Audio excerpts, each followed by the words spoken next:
donc je suis Manuel Bayeux, j'ai 37 ans. À la base, je suis romancier et je suis devenu réalisateur de films. Et avant mon parcours de romancier, j'étais aide-soignant et pompier militaire. Et aujourd'hui, oui, j'ai créé ma société de production Manuel Bayeux Production avec un S.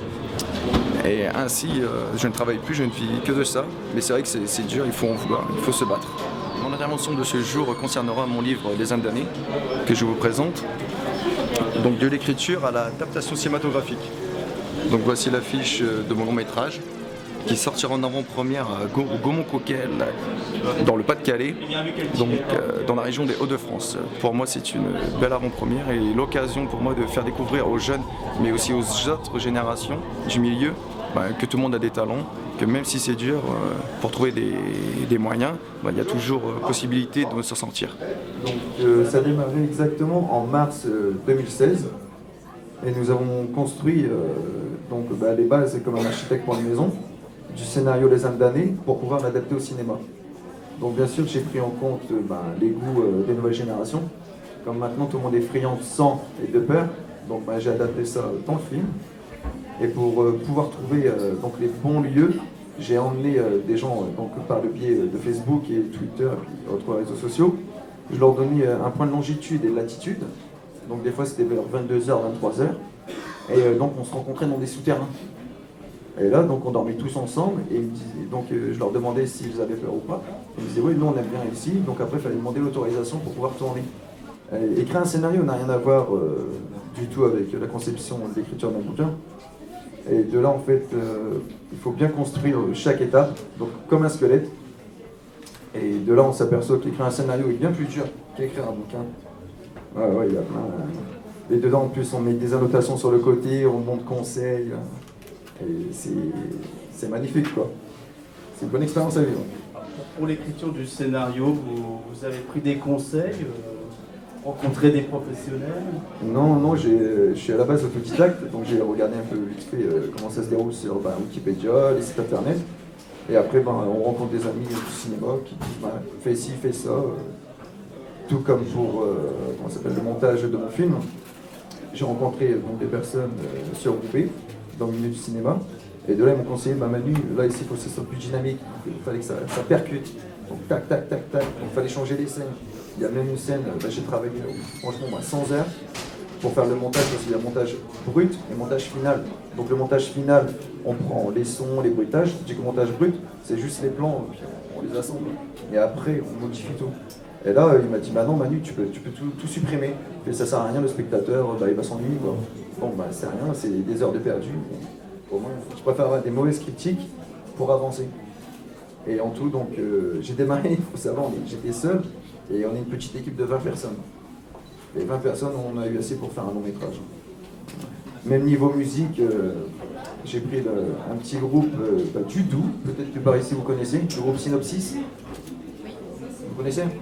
Et du coup, maintenant, ce sont devenus mes amis. Et je vais les produire en plus.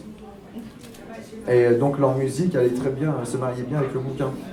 Et donc, reprise du scénario, parce qu'en écoutant les paroles, il fallait que ça suive en fait directement les scènes. Et de là, c'était parfait. On a fait aussi également un contrat, donc c'est vraiment un long métrage magnifique. Je suis émerveillé parce que je ne pensais pas réussir. Et une fois qu'on arrive au bout, on est triste parce que c'est fini. C'est ça. Donc il y a eu tellement d'heures de travail, des personnes rencontrées, à téléphoner, des mails, tout comme pour les sociétés de production à contacter. Mais qu'ils ne vous subventionnent pas parce que c'est votre premier film, vous n'êtes pas connu. Mais voilà, donc j'ai fait en sorte, comme d'habitude, de ne pas baisser les bras. Et tout de suite, après, on a programmé une date pour la sortie du film, qui sera le 28 octobre. Donc rappelez-vous bien cette date, parce que donc j'invite même les jeunes à venir, parce qu'il faut dire qu'après c'est le week-end d'Halloween. Donc je vais taper fort. Et quand je vais taper fort, il va y avoir vraiment des surprises pour les spectateurs en fait. Je tenais juste à vous dire, il faut réussir soi-même. Il ne faut pas rester dans le canapé, il faut vachement bosser. Car moi je vais vous dire, j'ai pas le bac, mais je suis allé jusqu'en bac sciences médico-sociales. Et malgré ça, en étant autodidacte, j'ai pu donc faire romancier, rencontrer des tas de personnes. Quand je regardais la télé avec mes parents, je voyais des stars, et je disais, ah putain merde, lui, puis je mange avec eux maintenant. Bon voilà, tout a changé, mais il faut se battre, faut pas baisser les bras. Donc moi j'avais une question, c'est pour faire un bon film fantastique, qu'est-ce que vous pensez qu'il faut apporter comme élément? Comme élément, Ouais. c'est mettre la place du spectateur. Ce que lui désire. Et pas moi ce que je veux. Il faut être attrayant déjà. Moi j'analyse mon film en tant que réalisateur, mais aussi j'analyse en tant que spectateur. Le thème du Festival de Gérardmer, c'est les pulsions intérieures. Donc j'aimerais savoir qu'est-ce que ça évoque pour vous? Un démon. Un démon parce que des pulsions, tout le monde en a. Hein. Donc c'est comme le thème de mon film, c'est les âmes damnées.